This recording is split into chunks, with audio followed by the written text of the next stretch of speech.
Next Tuesday marks the end of Ramadan, the Muslim holy month. And at a time when religion is so often a source of division, well, one house of worship in Washington, D.C. stands as home to a surprising unity. Anna Werner pays a visit. Every Friday inside this historic church, there's a call to prayer answered by hundreds of Muslims surrounded by Christian icons. Two religions sharing the same space. It starts with people understanding each other, and then it grows to religions understanding each other.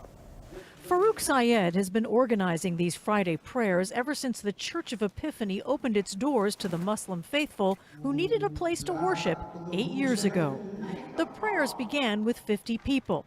Now there are over 300 who pray each week with the church's blessing.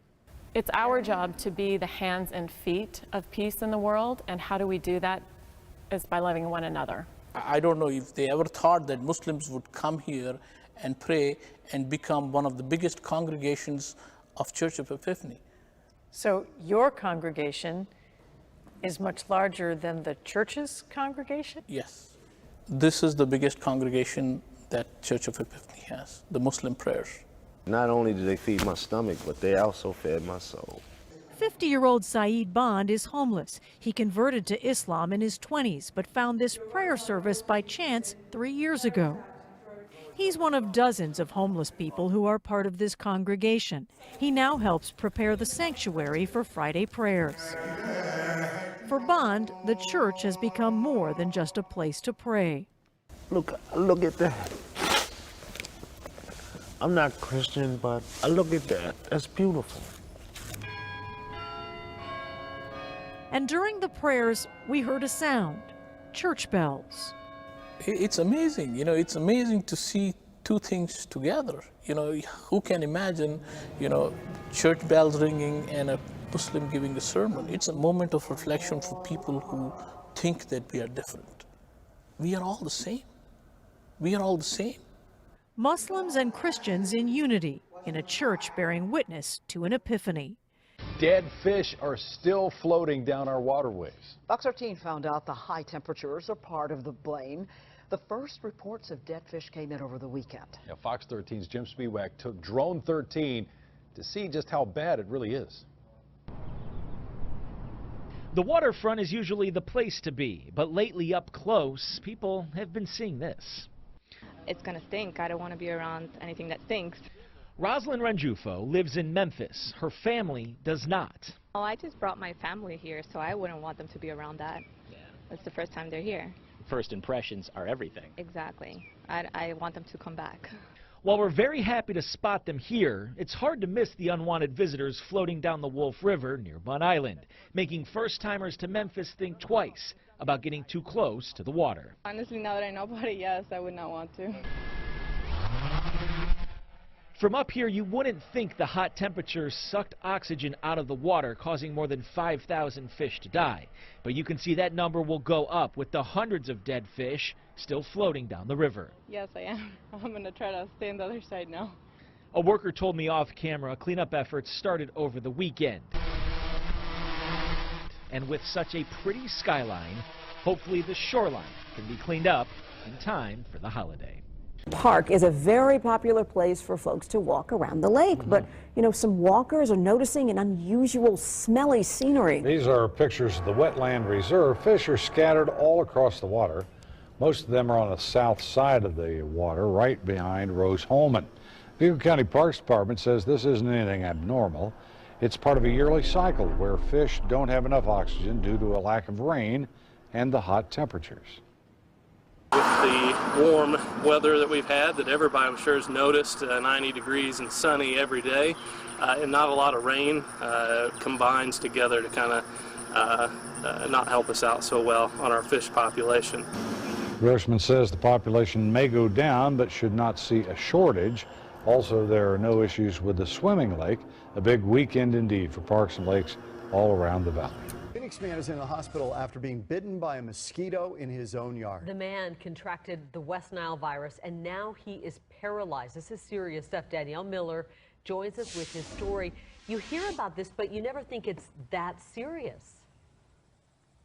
Yeah, that's right, John and Carrie. According to Maricopa County, there's only been 8 reported cases of West Nile so far this year, and they tell us that many of these cases actually go unreported because the symptoms are not that severe. Well, that definitely was not the case for this Phoenix man that you're about to see here. It really is, it's shocking, you know, that the littlest thing, a little teeny bug can just, put you in the dirt. Nicholas Cornelius knows that reality all too well. About 2 weeks ago, he was bit by a mosquito at his home near 43rd Avenue in Greenway. A few days after that, he started to have severe flu-like symptoms, followed by paralysis in his legs. His wife rushed him here to Honor Health Deer Valley Medical Center, where he's been for nearly 2 weeks. My left leg started shutting down first, where I couldn't put weight on it.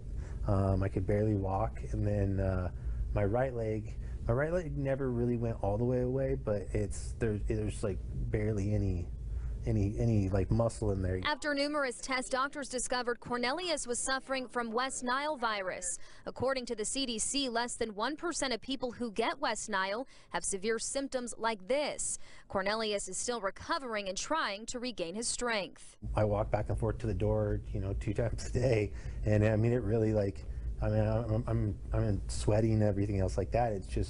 It's crazy. From 2 weeks ago, I could, run around with my kids and all that, and then now I can't, even walk. Aside from the physical symptoms of the virus, Cornelius says the hardest part about it is being away from his wife and 2 kids, 3-year-old Mateo and 5-month-old Macy. I just miss them all, a lot. And I just want to get better and get out of here so I can just be with my family. Haven't seen them in 2 weeks, and it's like you take so many things for granted in life, So I just want to get out. I want to get better.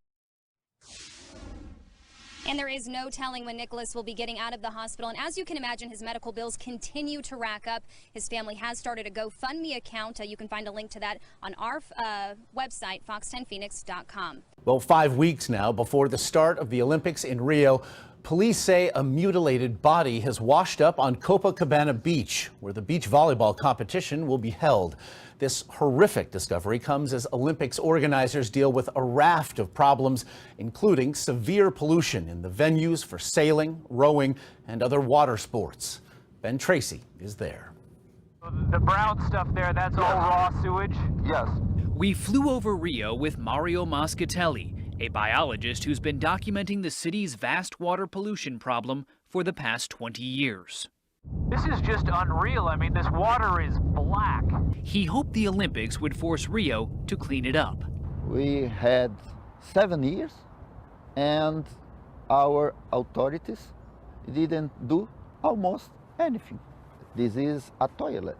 Raw sewage still flows from Rio's poor neighborhoods right into the water. It sounds crude, but this is basically like flushing a giant toilet into the ocean. Yes. In the marina where Olympic sailors will launch their boats, we saw a giant plume of sewage streaming into the water. Tests found disease-causing viruses in Rio's waters 1.7 million times the level that would be considered hazardous in the U.S. The problem is not just sewage, it's also trash. Tons of it floating here in the bay, and some athletes say they're worried about running into it. Aranza Gamusio is an Olympic sailor from Chile. Are you worried that the trash might impact the competition? We've seen it in other boats that they've collided with, maybe it's a chair, whatever, it can be anything. Oceanographer David Z says the Brazilian government promised to install 8 treatment plants on Rio's polluted rivers. They built just 1. They promised to treat 80% of the sewage flowing into Guanabara Bay and are only treating about half. So if you had to grade the job the government has done cleaning up the water, what grade would you give them? D. D. D. So they haven't done a very good job. No. It's easy to criticize. Guido Gelle is with Rio's environmental department. Why has Rio not done what it promised to do? Well, this is an interesting question. The problem is the sewage systems, because it's not easy, it's very expensive. And for Olympic Games, there are no problems with the surface of the bay in the place where the games will be. But it's hard to ignore that one of the most beautiful places on Earth might not be ready for its close-up. Ben Tracy, CBS News, Rio de Janeiro.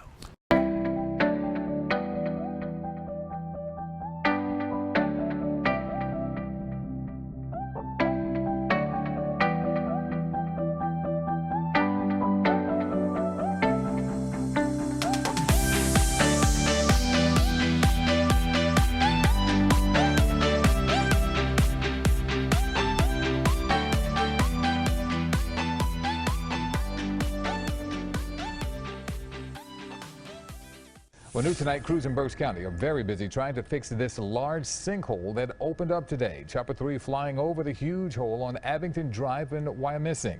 About 8 homes and 2 businesses do not have water right now. We're told new gas lines were installed in the same spot just 2 days ago. So the water department is trying to figure out if that led to the sinkhole. They hope to finish the repairs by the end of the night.